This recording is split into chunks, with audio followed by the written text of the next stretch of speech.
prazer, uma boa tarde. Eu acho que muita gente tem contato com a sua empresa, mas pode ser que não o conheça pessoalmente, como eu. Pois é. Essa é uma das coisas interessantes. Boa tarde, ouvintes. Peço desculpas aí pelo atraso, mas já vinha ouvindo o rádio aí na estrada. Saudar a todos, saudar a Rubens, minha amiga Lina que está ali. Aproveitar, né? Tem que mandar logo, porque senão eu esqueço. Mande logo. Né, mandar um abraço para meus filhos, para minha esposa que está em casa, um beijo. Meu pai que também deve estar ouvindo por aí. E também a todos os funcionários da Avanza. Isso aí que a senhora colocou é muito interessante. Todo mundo conhece muito mais a figura do meu pai, né? Que junto comigo a gente fundou há pouco mais de 20 e poucos anos atrás a Geeknet. E, na verdade, eu até vamos dizer assim, até faz parte de um estilo de vida meu mesmo, né?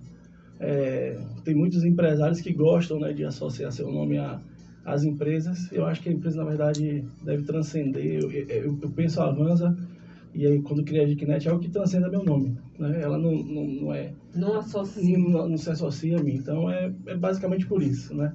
Então, eu não gosto muito de aparecer nas mídias. Rubens uma vez me chamou, a gente faz entrevista às vezes, já vim aqui outras vezes na Educadora. Mas basicamente isso, né? Mas assim, estamos aqui para conversar, né? E eu acho que é isso, a gente tem que entender um pouco dessa diferença mesmo. E também tem um pouco do início da história que a gente vai poder contar aqui, né? Durante algum tempo, quando a gente fundou, eu não ficava aqui na cidade, né? Eu trabalhava em outra profissão e tomava conta da parte técnica remotamente. Então, por isso, talvez, também logo no início da fundação da empresa, muitas pessoas como a senhora, ou você, desculpe. Senhora,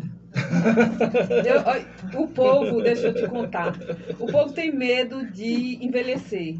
Eu não. Eu tenho 52 anos, não quero fazer plástica, não tenho interesse de botar fios não sei nem o nome do negócio, porque assim, eu acho que, outra coisa, eu vivo no hoje. Já viu o povo que, eu sou muito ansioso. Pra quê? Sim, exatamente. Você não tem amanhã, você tem agora, então fique no hoje. Então, acho que muito por conta disso, né? Então, quando a empresa era bem menor, então o pessoal tinha aquele contato diário com meu pai, com minha mãe, e aí eu tava aí pelo mundo aí, trabalhando em outras atividades. Você sabe que como é que se diz? A sua prestação de serviço hoje é tão mais importante do que... Aliás, tem importância igual à água e à luz. Sim. Isso foi uma das coisas interessantes que o nosso setor conquistou, essa essencialidade chamada durante a pandemia. Eu, dentre outras coisas, eu milito em algumas associações e a gente vê alguns absurdos, né? Assim, eu digo absurdos porque antes dessa sanção de essencialidade do nosso serviço, durante a pandemia tiveram vários técnicos no Brasil que foram proibidos de fazer o seu serviço e a gente tinha hospitais parados, né? E aí por conta dessa lei, depois que foi feita aí da essencialidade, a gente conseguiu trabalhar normalmente, porque senão a gente tinha que ficar em casa e vocês sem internet. Imagino que seria a pandemia sem internet, um hospital sem internet, né? O mundo hoje é interessante que na floresta, quer dizer, em qualquer lugar tem internet. É impressionante, né? E a necessidade do conhecimento que a internet nos propicia, né? Numa velocidade... Sim. Bem ímpar, né? Bem ímpar, exato. E aí, assim, essa questão até da essencialidade é engraçado, né? Porque você pensa assim, antes da pandemia, então, não se sabia que a internet era essencial, né? Mas isso também vem, se a gente for pensar, do quão jovem é a internet, né? Então, se a gente for pensar, esse ano se comemorou 30 anos da internet comercial no Brasil. E 30 anos que foi aberto para que empresas como a minha pudessem explorar, né? Se quebrou o monopólio, né? Até antes aí de 94 aí... Eram as telas, né? Só as telas, só você tinha estatais. Então é um negócio de 30 anos, digamos assim. Então por conta disso talvez não tenham se dado conta antes do quão essencial ele se tornou nesses 30 anos, né?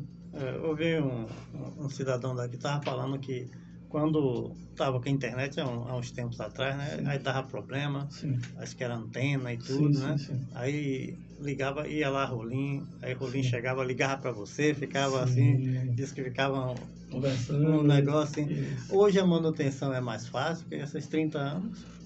Na verdade, assim, a gente passou por algumas mudanças tecnológicas, né? Se você pensar bem no início, e aí, assim, eu posso dizer que a Avanza, a Geeknet, ela tem muito mais que 20 anos, né?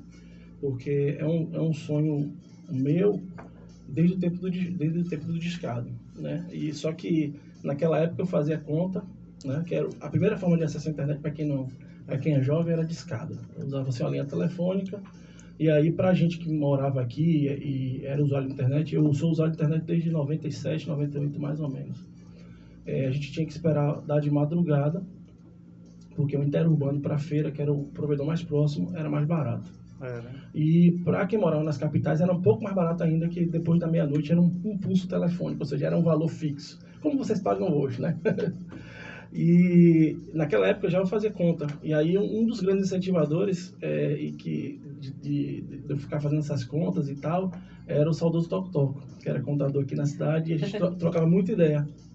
E a gente disse, cara, vamos montar um provedor aqui e tal, mas com 100 linhas telefônicas na época era inviável. E aí veio o rádio, que viabilizou um pouco mais, né? Era uma tecnologia que, na verdade, foi adaptada no Brasil. Então, o brasileiro inventa. A tecnologia do rádio ali, o Wi-Fi, é uma tecnologia indoor, ou seja, é para usar dentro de casa. Então, alguns engenheiros brasileiros adaptaram isso usando antenas tipo parabólicas, né? E direcionais, ampliar aquela potência daquele sinal que era cerca de 300 metros para alguns quilômetros, 8 quilômetros. Era o que era possível ali, o raio de circuito ali você atender. E aí daí a gente evoluiu para o cabo indoor, que também era tecnologia indoor, que no Nordeste a gente adaptou para ser utilizado, o cabo de cobre. E aí veio para uma tecnologia que hoje a gente diz que é uma tecnologia, na nossa gíria a gente chama de carrier class, ou seja, é uma tecnologia de telecomunicação mundial, né? Que é a fibra ótica. Então, a fibra ótica, ou FTTH, que é a fibra na casa da pessoa, né? Isso é uma sigla em inglês, é Fiber to the Home, ou seja, é a fibra ótica chegando na sua casa. Isso é o que tem do ponto de vista de banda larga fixa, né? É muito importante também falar isso, porque a gente está conversando aqui de banda larga fixa, né? Porque você tem a banda larga móvel que deve começar a quinta geração, que é o 5G, que está começando a ser implantado no Brasil, em algumas capitais e algumas cidades maiores a gente já tem. Mas de banda larga fixa, o que você tem de mais moderno no mundo é a fibra ótica, é a tecnologia FTTH, que é o que a gente usa aqui. E diga-se de passagem, para quem não sabe, está nos ouvindo, o Brasil é o país onde existe o maior número de fibra ótica entregue nas casas das pessoas. Mais do que a Europa, qualquer país da Europa, mais do que os Estados Unidos. Também. É verdade. O Brasil é maior do que a Europa, não? Não, mas estou falando percentual, se a gente for falar até em níveis percentuais. Mas ele está falando em números, em né? Números, ele não está falando da extensão do país. Da extensão, não. Estou falando em números absolutos mesmo, assim, números relativos, desculpa. Então a gente tem hoje 64% da banda larga fixa no Brasil feita sobre fibra ótica. Essa fibra ótica, diz que o Brasil é um dos poucos países que tem fibra ótica ligando pelo mar? Na verdade, assim, os cabos aí é um outro assunto, para quem quer entender um pouco mais, né? E aí parece surreal a gente falar isso, mas isso existe, né? Os cabos submarinos são o que interligam esses continentes. E aí o Brasil tem algumas conexões, né? Hoje, no Nordeste, o maior ponto de ancoragem de cabos submarinos fica em Fortaleza, né? Recentemente, e aí a gente tem cabos partindo para a Europa, uns 3 cabos ali, e alguns cabos partindo na direção dos Estados Unidos, e de Fortaleza também cabos descendo. A gente tem um cabo que chega a Salvador, um único cabo, na Salvador tem 2 cabos chegando, é um cabo de uma operadora nacional e uma internacional, e São Paulo e Rio, fora isso Porto Alegre. Então são as capitais que têm cabos submarinos ancorados. No caso de Fortaleza, ela está muito bem servida pela questão da Praia do Futuro, que é onde chega a questão geológica ali, favorece os cabos submarinos, porque você tem um grande trecho de planície, aí tem uma situação de vibração e tal que favorece. E o Brasil ganhou o primeiro cabo ligando a África, Porque, aí você dá, o primeiro cabo ligando a África, assim, há uns 5 anos atrás, a gente tem um cabo que sai Fortaleza-Luanda. O que acontecia antes? A gente queria... A internet no Brasil não funcionava com a África? Não funcionava, mas a gente tinha que ir à Europa, da Europa descer para o Egito, do Egito ela fazia um zigue-zague. E aí, para os meninos que jogam, isso representa, garotada, latência, né? Que eles muito falam, eu estou dando meu ping aqui, a latência está de tanto, está de tanto, não. A latência, na verdade, é a velocidade com que aquele pacote de internet chega a um determinado destino. É somente isso. E aí tem coisas que não tem como melhorar. É física pura, por exemplo. Uma velocidade de um pacote que sai daqui, por exemplo, um ouvinte que está ouvindo a gente em São Paulo hoje, deve dar uns 30 milissegundos. 30 milissegundos, ou seja, milésimo de segundo. Certo? Dá para baixar disso? Tem algumas conexões que chegam a 28, mas menos do que isso não dá. Mas, por exemplo, se a gente fosse conversar com qualquer pessoa daqui que está de Berimbau, ou qualquer dessas cidades mais próximas aqui, o tempo de resposta é de 1 milésimo de segundo. Só que, para nós que somos humanos, né, 1 milissegundo, 30 milissegundos, até 100 milissegundos, a gente não sente diferença nenhuma. É verdade. A gente nem... É o piscar do olho. É o piscar do olho. Né? Acho que até o piscar do olho é mais lento. Então, a gente não consegue. Então, hoje, assim, a principal forma de comunicação entre continentes para a internet comercial são os cabos submarinos. Né? Aqui outras formas existem satélites, mas aí mais para uso militar, porque até os satélites de baixa órbita, de certa forma, eles acabam utilizando os cabos submarinos. E essa internet que o Elon Musk quer oferecer? A Starlink é um serviço de satélite que a gente chama de baixa órbita, porque até então você tem satélites que ficam, né, fora do planeta, né? E só que isso, de novo, gera latência. Então, por exemplo,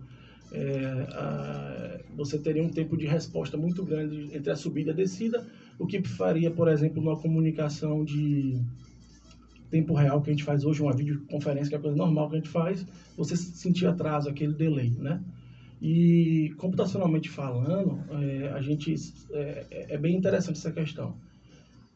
Numa conversa como essa que a gente está tendo aqui, se ela estivesse acontecendo de forma remota, quando a imagem atrapalha um pouquinho, tal, a gente continua, segue. Mas qualquer atraso na voz, né, a gente não consegue manter o raciocínio e a comunicação. Então, os satélites de alta órbita têm essa questão da latência. O que é o Starlink? Ele, em vez de ter um único satélite, ele criou uma constelação de satélites de baixa órbita, ou seja, estando numa órbita mais baixa, é possível que essa latência fique boa e você consiga. Porém, como eu falei, esses satélites, eles, em vez de estar sempre se comunicando com os Estados Unidos, com outros locais, eles têm alguns pontos que desce o sinal, entra numa fibra ótica e segue o caminho. Porque se ele fosse ficar o tempo todo falando dos Estados Unidos ou você teria muita latência. Entendi. Então, é uma coisa híbrida, é uma solução, assim, como toda solução de internet, tem as suas aplicações.